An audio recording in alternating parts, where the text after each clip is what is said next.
This may look like the original Diablo and quack like the original Diablo. But this is not Diablo. The Hell 3 mod isn't just a simple upgrade, it's an entirely new Diablo experience which you must approach accordingly. So let's get into the basic differences. Then to hell with you. The game world is much larger and dungeon levels are more open than the original Diablo. This is thankfully mitigated by increasing the walking speed of characters both in town and in the dungeons, but only when enemies are not around. Once enemies are aware you're around, your speed goes down to normal, which is still faster than the original, don't get me wrong. However, I use this as a type of early warning system of letting me know when an encounter begins. Combat encounters are better signaled and more of a standalone type of affair. When you meet a group of enemies, their total number will be shown in the upper right corner of your screen, and while you may consider that to be a nice quality of life feature, which it is, depending on the difficulty level you choose, it has further implications. The game has several difficulty settings, despite it being called The Hell 3, and each difficulty comes with its own subsettings called game changers, which you can toggle on or off. The easy setting is the most like the original Diablo, though it can be customized with the earlier mentioned sub-characteristics to create a very different way of play. From normal onwards, you will not be able to leave a combat encounter, neither by going to a different level of the dungeon nor via town portal. And this is where knowing how many monsters are in an encounter has a further use beyond quality of life. Once they're gone and the encounter ends, your walking speed will increase and you'll be able to either go back to a dungeon exit or portal away. Pay attention though to not walk into another encounter. I can't go through all the game changers because there's lots of them, ranging from one that allows for auto-saving, which you may want to use, but I still prefer manual saving, to several that either make your playthrough easier or more challenging. Things like monsters not dropping any type of item your class can use, where ranged monsters don't run away, or of course a game changer that gives you the plague, which is a constant and consistent decrease in your HP. These are just a few examples, only a few. Let's move on to classes. There are 6 main classes with 29 subclasses. The main ones are still roughly divided into melee, ranged, and spellcasting, but those clear differentiations get way murkier thanks to the subclasses. There's melee classes that can dual wield, some that use only two-handed weapons, and a subtype that uses guns. There's ranged classes that focus on building traps, some that specialize on elemental damage, and some that fire a lot of arrows real fast. When it comes to spellcasters, you can play as a vanilla mage, or you can choose to focus on elemental spells, summoning demons, summoning the undead, summoning animals, or being a warlock and having acid spells but no holy magic. I want to play the warlock. I obviously wanted to play as the necromancer because that's definitely the best class in Diablo 2, and I really wanted to see how it would feel in Diablo. It's a very different approach to the class, of course, but still a cool way of experiencing the game. Obviously, these are not 29 descriptions, but hopefully you get the idea. There's something for everyone, and this is not where the character customization ends, because the Hell 3 has a little bit of old school Fallout in it as well. When you make your character, you can choose up to 2 traits for them, much like in the original Fallouts. These range from offering you a better than average start with diminishing returns later in the game to the opposite, obviously. Some of them even have the same name as the ones in Fallout, though they don't necessarily do the same thing. But you can just not get any of these. However, what you will definitely need to get are the perks and synergies. The perks work again like the ones in Fallout. Here, every level you tend to get a point to invest in perks that are customized to your class or subclass. Each perk will have its own level or stat requirement until you can get it, but their benefits are pretty clear cut. Then there's the synergies, which sounds like the mechanic from D2, but don't really have anything to do with them. Synergies here are a separate system whose points you gain less often than perk points because synergies have perks as their requirements. So in order to gain synergies, you will need to meet certain types and levels of perks, with one synergy point generally being a much greater enhancement than a single perk point. So you'll want to first look at your synergy list, see which ones you'd like to gain, and then focus your perk investment on those required perks. Customizing continues via item crafting. or better said, enchanting, an enhancement of the imbuing quest from Diablo 2, seeing as how you can enchant normal items with up to 4 different abilities, each tier of enchantment costing more and rolling through different types of abilities. There's also gems and socketing, further borrowed from Diablo 2, but here there's way more types of gems that do very different things, which you can upgrade at Griswold, who will also socket and desocket them for a price. And money is way more important in the Hell 3 than it was in the original Diablo. Monsters drop considerably less money and item sale values are incredibly small, especially at the beginning, even when talking about blue items. Stuff is also way more expensive in general and you have to spend more money as well.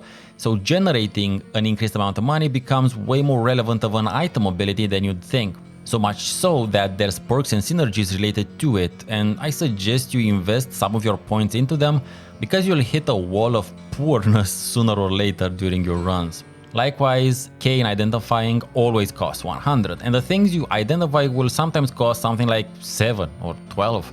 At the start at least, so you'll be in a budgetary hole quite quickly if you don't have a class with the Identify spell, for instance.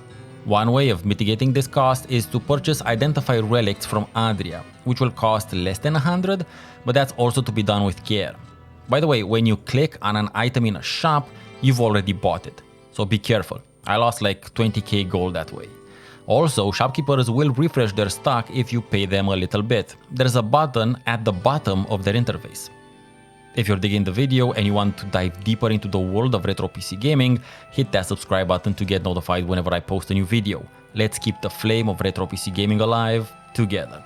Earlier I touched upon combat encounters but didn't go into a lot of detail as to how the game actually plays. First of all, everything related to your inventory and character sheet is Diablo 2-ified, meaning the inventory is much larger than the OG Diablos and you have access to 3 sets of weapons which you can carry with you. Which sounds great and versatile, however, it's a requirement in the Hell 3 because items aren't balanced to work on all enemies. Blunt weapons will do half damage to beasts, full damage to demons and 1.5 damage to undead, while sharp weapons do 1.5 damage to beasts, half damage to undead and full damage to demons. This is a very old school D&D sort of mechanic to introduce in the game and I love it.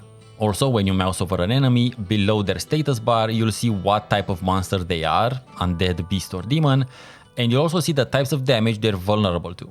And this is an important thing to remember and consistently check, because these vulnerabilities aren't the same from the original Diablo for the same monsters, nor are they always the same amongst the same type of monster in the Hell 3 either. Always pay attention. The monster AI is likewise much better than it was in the original. For instance, a monster that is vulnerable to fire, for instance, will not go through a wall of fire.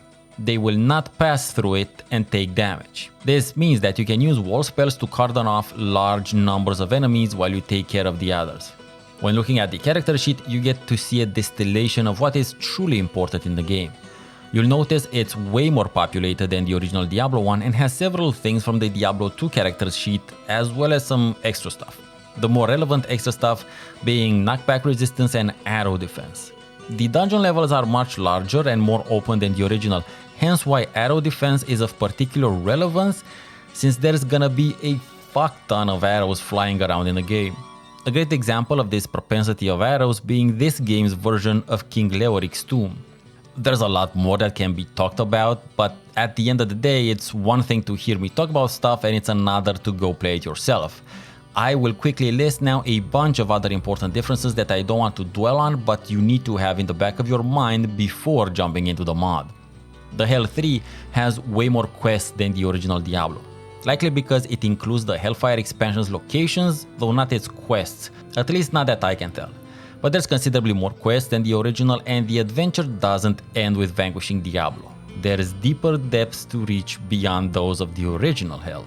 At least for the Necromancer, the offensive spells have a universal cooldown. I cannot do that. I cannot do that. I cannot do that.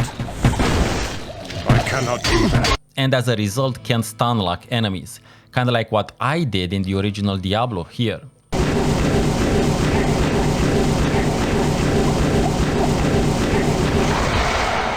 You'll still find shrines in the dungeon beneath the cathedral, but all of them are secret now. As in, they don't have affixes anymore, which you can check online to know what effects they have. It's all random. Your health and mana will passively regenerate in the Hell 3. The enemy's health will do the same, so be careful with that. All of repair or blacksmithing will seem weird when you play on easy, but from normal onwards, when you enter separate dungeons like the Chamber of Bone, for instance, or the Tainted Water quest, you won't be able to exit these dungeons till you are either successful or dead. So during these dungeons, if items are about to break, the oils can save you a lot of anguish. Once you start, you'll notice not only the different layout of Tristram, but also that all the quick access points to the catacombs, caves and hell are available. This is so because the Hell 3 isn't designed to be experienced in a linear manner, meaning that it is designed to be restarted with your same character over and over again till you get strong enough to get through it. Because let me tell you, the character progress is not balanced against the challenge of the dungeons. You will get to a point where you will simply not be able to go further, and this is by design. Of course, when this happens, you should try some different approaches, maybe change items, use different spells, etc.